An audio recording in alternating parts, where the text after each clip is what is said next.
Magandang buhay mga kamaharlika. Nandito na naman po tayo upang magbigay ng impormasyon patungkol sa mga barya.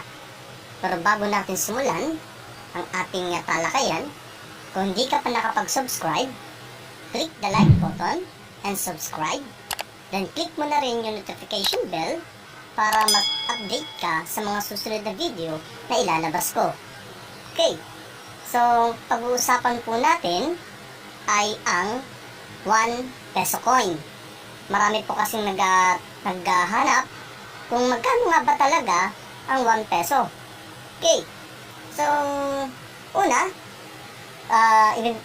pag-usapan muna natin itong tinatawag na semi-hard to find.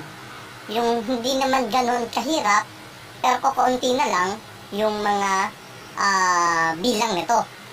Okay, so sa piso, ang hinahanap natin, semi-hard to find, ay ang year 2007, ayan po, no? At 2006. Magkano ang halaga? Ang year 2007 ay nagkakahalaga ng 50 pesos hanggang 100 pesos.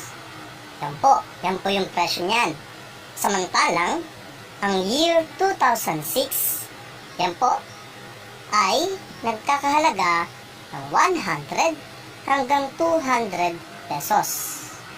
Okay, ngayon po, dako naman tayo dun sa mga masasabi natin medyo special na.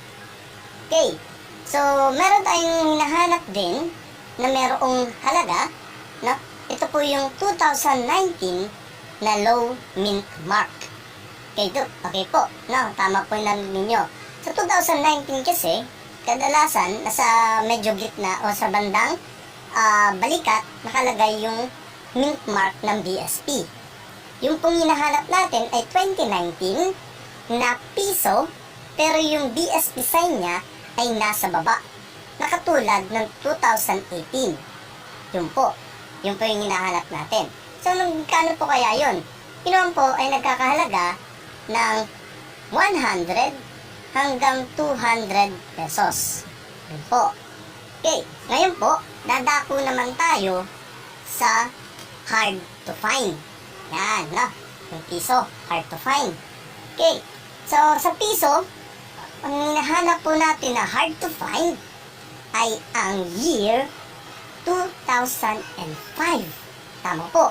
So kung kayo ay merong hawak na 2005 na piso, no, pakiingatan po kasi ang halaga niya ay 500 pesos hanggang 1,000 pesos. Yan po, ganun po siya kamahal, no? Kaya kung ikaw may hawak ng ganitong year na piso, no, maswerte ka. Kasi marami pong kolektor ang naghahanap niyan at handa silang magbayad ng malaking halaga para sa year o sa piso na yan, na year 2005. Okay, so sana po nakapagbigay ako ng mahalagang impormasyon sa inyo. Muli, itong inyong kamaharlika na nag-iiwan ng isang kataga. Ang barya ay kayamanan ng ating bansa. Ikaw, kayamanan ka rin ba niya? Maraming salamat po. Peace.